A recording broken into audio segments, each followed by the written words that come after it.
Hey folks, welcome to another edition of Inside the Song. Today we will be looking into the history of, the composition of, and the final product of my song called The Woodcutter's Lovely Wife. I conceived of the title in 2001, and just the title, and I know if you're into sort of new agey kind of stuff, the title may sound a little familiar. There's another artist, William Ackerman, who's on the Windham Hill label, last I knew, who wrote a song called The Bricklayer's Lovely Wife. And I'm not copying the song at all, but you know, the creative mind being what it is, we'll hear something or see something and tend to run with it. And either make it our own or just appreciate the moment where we, enjoyed hearing somebody's words or thoughts. And I had many, many starts on the song over the last 19 years. Some I notated and found the sheets for, the lead sheets for, just recently, actually. The song has already been recorded, mastered, released, and put on CDs. And it was kind of funny looking back at at what I had written. Some of it I did in tab, some I did in notation, just for my own. I didn't really have good recording equipment back then, so I resorted more to notating rather than recording my ideas. But in no way does any of the older, not recordings, but transcriptions of the piece resemble what it ended up being. And I guess it was probably in maybe January, February, just before the COVID thing came down. I started playing this melody on bass. And I often conceive of melodies on bass, whether they end up on guitar or not, or a vocal melody. Perhaps it's more because of where my vocal range is in the middle register of a regular 4-string bass. But I just find it easier to work that way. So that's how the version of The Woodcutter's Lovely Wife that you know now came to be. It started out as a bass melody. It's one of those kind of things where the melody was living in my head for a little while, and I decided, one day when I had some time on my hands, I would sit down with my bass and try and figure out what I was hearing. And what I was hearing was, it took me a while to come up with the second half of this, but the first part of the melody is like,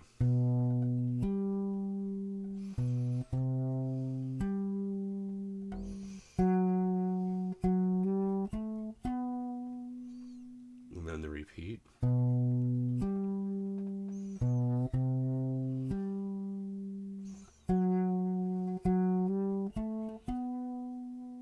And I didn't know where I wanted it to go from there. And I messed around with it and recorded it on my iPhone many times, many times. And so as I tell anyone that I work with who's a budding songwriter or soloist or something like that wants to get into writing their own guitar solos, sing the melody first. So I took my advice last. I wasted a lot of time just sort of wiggling my fingers trying to hope the melody fell out.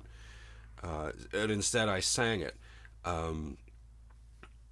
And so as I was singing it, I just recorded a video, put the iPhone on my music stand and landscape mode, as all sensible people do when they record videos. And I just worked at it, and it took about maybe 15 minutes for the rest of the melody to come, which was um,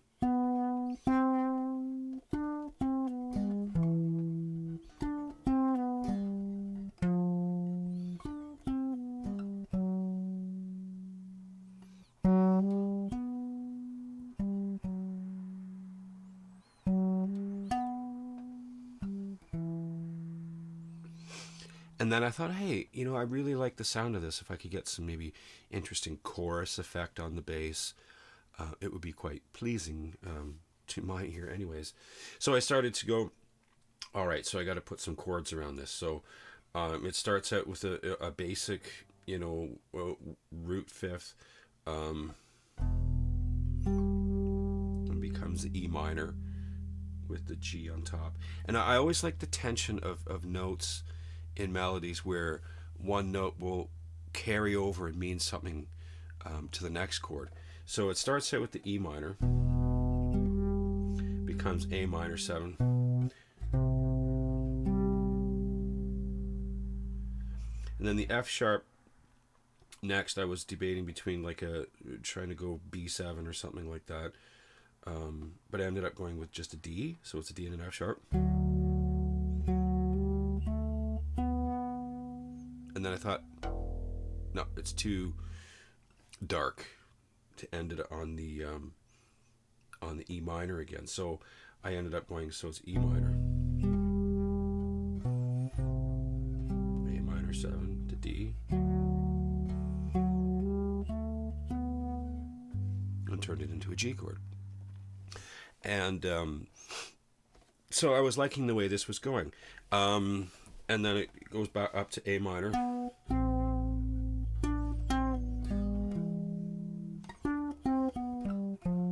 D minor, to a B, well, F sharp with a B bass. And so I was kind of liking the way this was going. So I played the whole thing over and over again.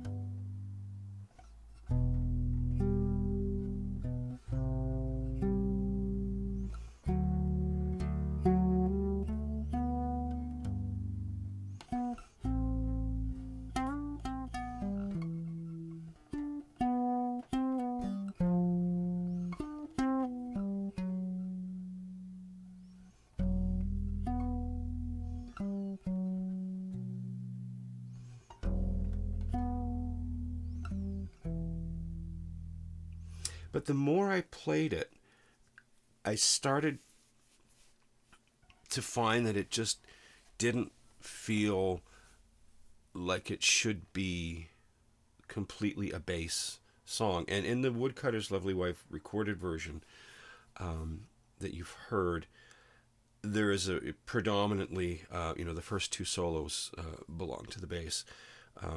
Because as I thought, okay, I'm going to try this on guitar, I tried it on my Godin Fifth Avenue, beautiful guitar, and went for a jazzier kind of approach, and it didn't really work. And then I tried it on my nylon string, which I'll grab in a bit, and then it started to come to life. So because the song meant a lot to me historically, as well as melodically, I wanted to still give the bass a prominent place in the song. So I made the first two solos for the bass. And later in the piece becomes this, I get goosebumps thinking about this. My friend Dominic Franken, who I met a few years ago at a few jam sessions that my lovely Stacy was hosting at her then residence on the North Bruce Peninsula, and we jived right away. And so I asked Dominic if he would take a listen to the track, and I sent him a very basic sort of mock-up of the track as I had worked it out on guitar. with no accompaniment whatsoever. And I said, like, just play with it, if you don't mind. I'm not going to give any ideas as to what I'm looking for, because it's not my job to ask somebody to play a guest on my song and then tell them what to play. And especially as a guitar player and bass player, to try and tell someone who plays viola, an instrument that I don't play, what to do. So I sent him the track, and it came together over, I don't know, maybe a month or so. So it was probably around the start of the COVID quarantine, when everything was shutting down, and the isolation, whatever you want to call it, where he emailed me back a track. And again, I get goosebumps just thinking about that line. So it was really kind of fortuitous the way that it worked out. It was like minds communicating over a great distance, where I had left room intending for there to be a bass lead. He just hung back, and in exactly the place where I wanted the viola solo to really shine, he shone as bright as the sun with the line that he came up with to play. And I was like floored. I was in tears up here in my studio listening to it. I don't know what time it was, but it was late at night anyways, because that's when I seem to do things. And I was in tears listening to this, happy tears, because it was, oh, there's my dog, something that I had conceived of and, tried to bring to light over almost 20 years. And finally, it felt like, the Woodcutter's Lovely Wife was more than just a working title for nothing. It was becoming a real piece of music. And it's really interesting to hear people's reactions to it now. On Isolation Dreams, it covers a really wide range of styles, because I like to write in a really wide range of styles. I don't really believe in doing at this point of my musical life, I don't really believe in doing an album of just rock or just instrumentals, or just sort of meditative, darkish kind of things. I wanted to get everything that goes on inside my head on this album, and I think I've accomplished that. And there is a very special guest we're going to have, not my dog Tucker, but I asked Dominic if he wouldn't mind recording a short video for me to add into this inside the song, and just to describe his inspiration or his thoughts behind the piece that ended up being. And so I'm gonna just hit pause here on me and switch over to the video that Dominic sent. Hi all, this is Dominic Franken. I had the privilege of playing viola on the lovely Woodcutter's Wife song from Mark, and I just want to let you a little bit know how that all came about. I live here on the northern Bruce Peninsula, kayaker and also viola player, and I had a few jams with Stacy and Mark, and with Mark on the viola, on the guitar, it just was an automatic fit. With him plucking chords, finding certain things, and me already knowing kind of what he was doing. So when last year in the fall he sent me actually this track over, I immediately fell in love with it. I thought this was just fantastic, and I thought viola would not be bad on it. So that's kind of why I suggested that to him, and eventually he sent me actually his final cut over, and I fit the viola track to it, which he cut together and mixed properly up. and that's how it all came about. I'm actually quite honored to be on that piece. The viola I'm playing is actually a beautiful old instrument which my dad already bought in 1962 for 1,000 Deutschmarks, which is about $700 or so. It was built in 1761 by a guy named Gregorius Leib, and I'm always fascinated. You're just a guest on these instruments for however long we live, and then you pass it on to somebody else who might appreciate the sound of it. It's a beautiful thing. Viola, a little lower than the violin, and I'm really happy for Mark and Stacy, and that they, yeah, congratulations on that gorgeous CD. Bye-bye. So that was pretty cool, eh? Thank you so much, Dominic, for not only your contribution to the song, but your contribution to the Inside the Song video as well. So when Dominic sent me the track, it was in a fairly raw form, which is great. There was no processing on it whatsoever.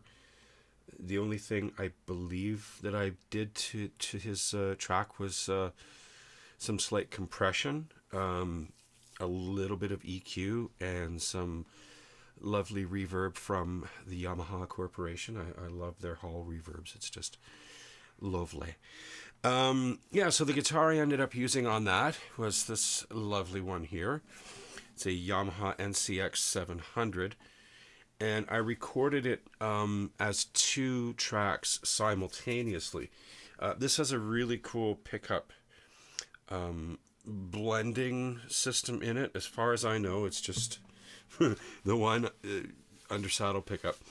But it has a bass and a treble side, they call it. Bass side and treble side. As well as the regular EQ that's on there. So it's an active guitar.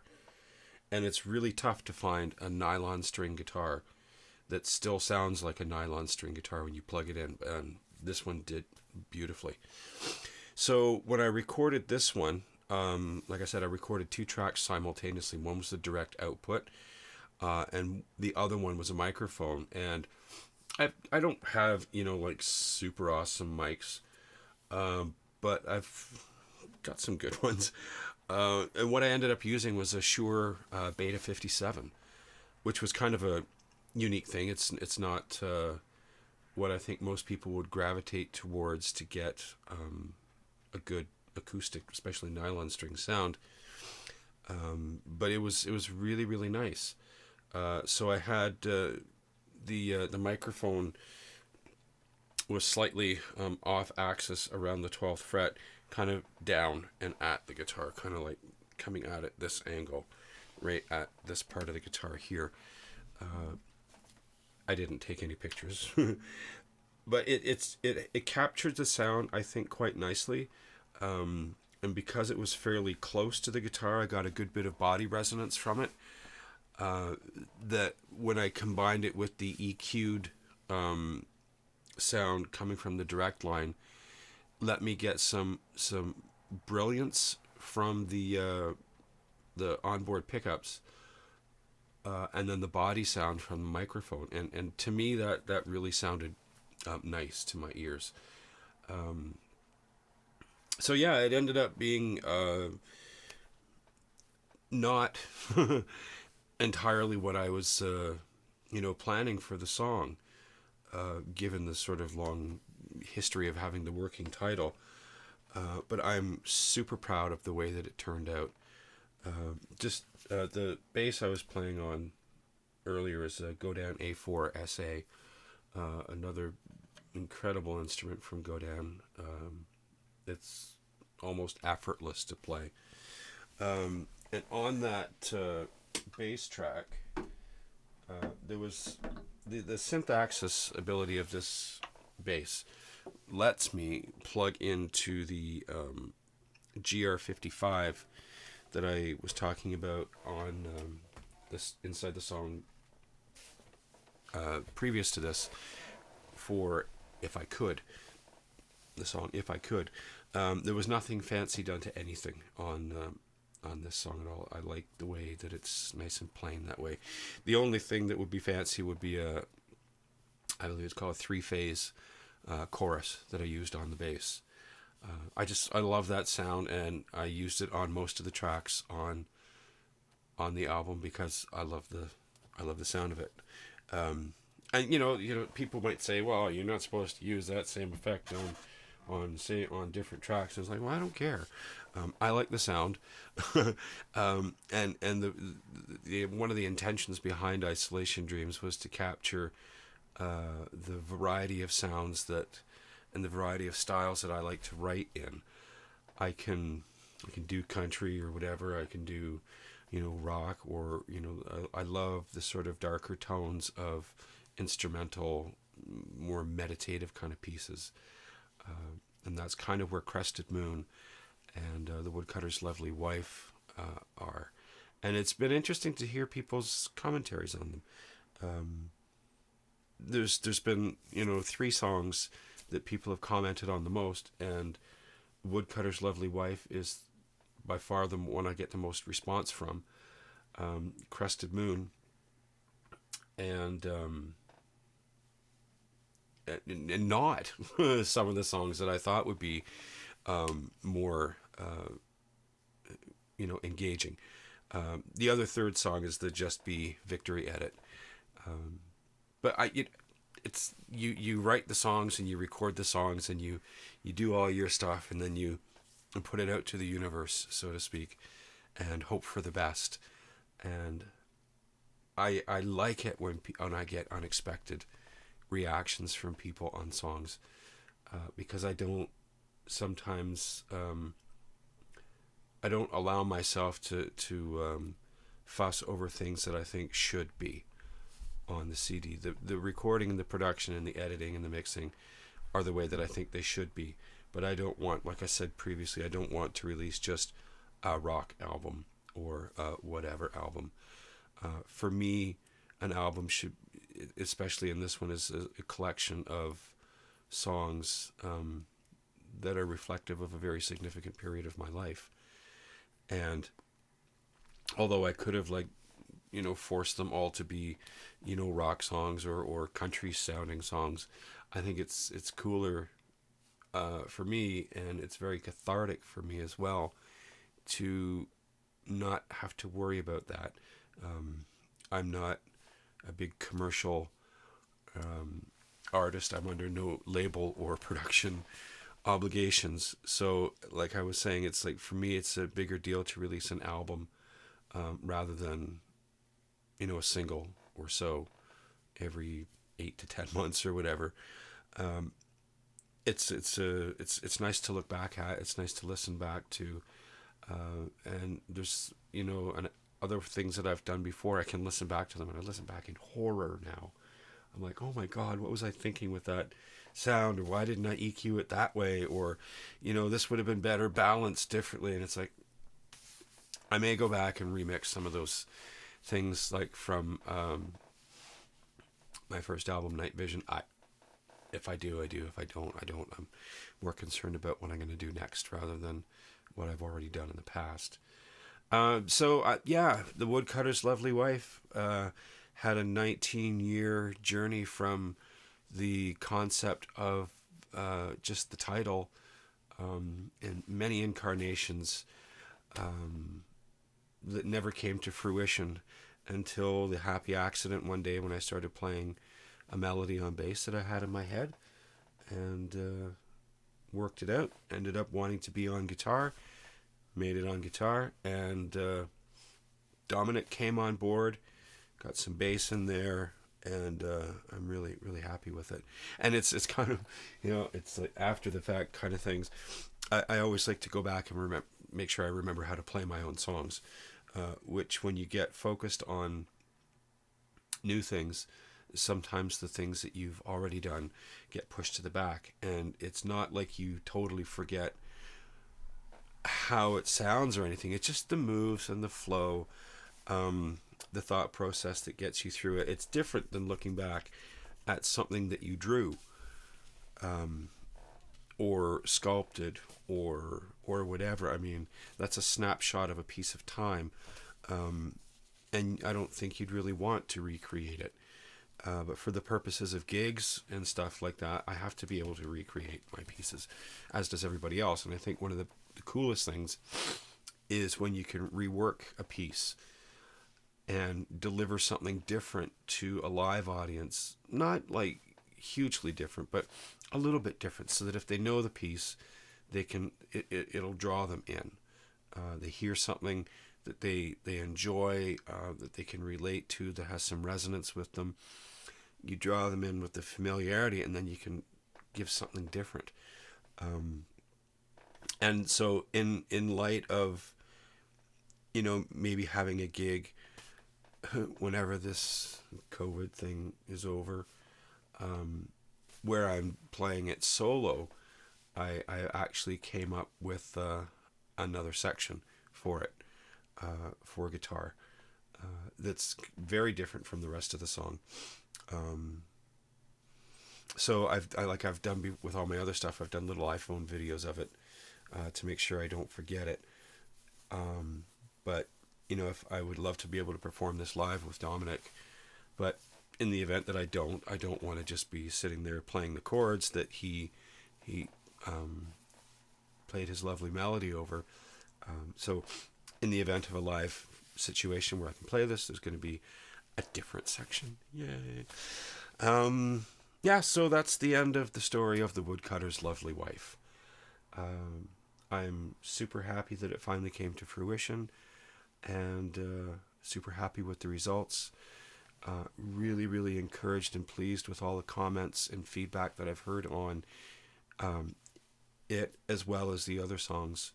But this one has a particularly keen resonance with me, and it makes me really happy to know that it's finally recorded and that people can hear it. I don't want to, be like a boastful kind of guy, but I'd toot my own horn on this one. I really like the way it turned out. Anyhow, thank you for watching. Up next on Inside the Song will be another song from Isolation Dreams. And if you have any requests for anything like that, hit me up through one of the social media places where you're going to find this video. Let me know whether it's necessarily an Isolation Dreams song, or one from Night Vision, or maybe I could dig back into some String Fever tunes that I did, and do a Zoom one with Dan Allen, which would be kind of fun. Anyways, thank you for watching. Have a wonderful rest of your day, and if you're anywhere near where I am, maybe get out and enjoy the rain. Thanks, folks. Bye-bye.